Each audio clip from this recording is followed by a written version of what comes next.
বাঘ, সিংহ, শহাপহুৰ পৰা ময়ূৰলৈকে এগৰাকী ভাস্কৰ্য শিল্পীৰ হাতৰ পৰশত প্ৰাণ পাই উঠিছে বিভিন্ন দেৱ-দেৱীৰ মূৰ্তি।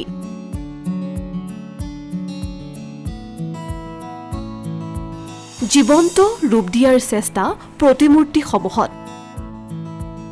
সমাগত ৰাস মহোৎসৱ। ৰাজ্যৰ প্ৰান্তে প্ৰান্তে কেৱল মুখৰিত হৈছে ৰাস বন্দনাৰ সুৰিয়াঠনি।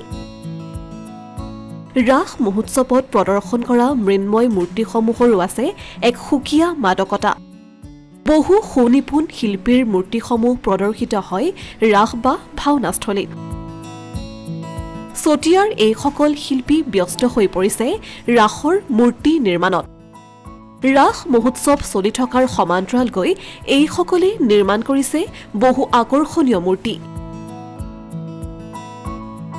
এইগৰাকী চতিয়াৰ ভাস্কৰ্য শিল্পী পদুম মগৰ। দিন ৰাতি একাকাৰ কৰি চতিয়াৰ এইগৰাকী ভাস্কৰ্য শিল্পীয়ে ৰাসত ব্যৱহাৰ হোৱা প্ৰতিমূৰ্তি তৈয়াৰ কৰি দৃষ্টি আকৰ্ষণ কৰিছে সকলোৰে। জানিব পৰা অনুসৰি ৰাসৰ লগতে মঠ মন্দিৰৰ কাৰ্যতো জড়িত এইজন নিপুণ শিল্পী। তিনিটা পৰ্যায় অৰ্থাৎ ফাইবাৰ পকাৰ মূৰ্তি নিৰ্মাণ কৰাৰ লগতে ৰাস বা ভাওনাৰ বাবে থাৰ্মকোল বা পাতল জাতীয় সামগ্ৰী ব্যৱহাৰ কৰি মূৰ্তিসমূহ নিৰ্মাণ কৰে তেওঁ।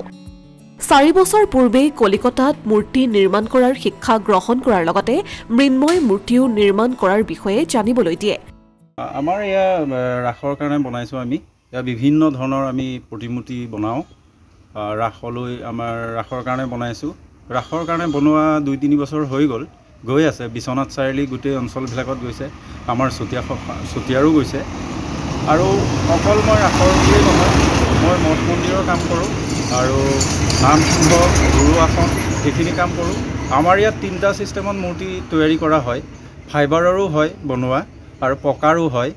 আৰু আমাৰ এই ৰাসৰ কাৰণে বা ভাওনাৰ কাৰণে যিখিনি বনোৱা হয় এইখিনি ওজনটো কমিবৰ কাৰণে আমি মানে অকণমান ওজন কমিবৰ কাৰণে থাৰ্মকল বা আমি পাতল জাতীয় কিবা বস্তু দি আমি তৈয়াৰী কৰোঁ। মইতো বহুত ধৰণৰ কাম কৰিয়ে আহিছোঁ, কলিকতাতো কৰি আহিছোঁ, শিকি আহিছোঁ। হ'ল আজি 3-4 বছৰ হৈ গ'ল এই মৃন্ময় শিল্পীৰ লগতে জড়িত মই।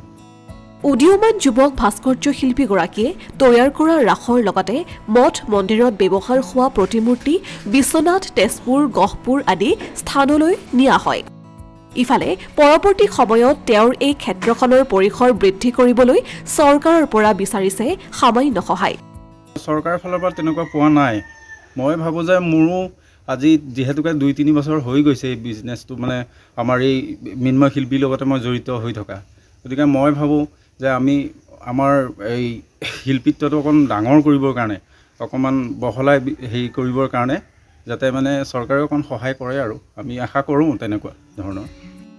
আনহাতে এইগৰাকী নিপুণ শিল্পীৰ কাৰুকাৰ্যক একেমুখে শলাগ লৈছে অঞ্চলটোৰ ৰাইজে।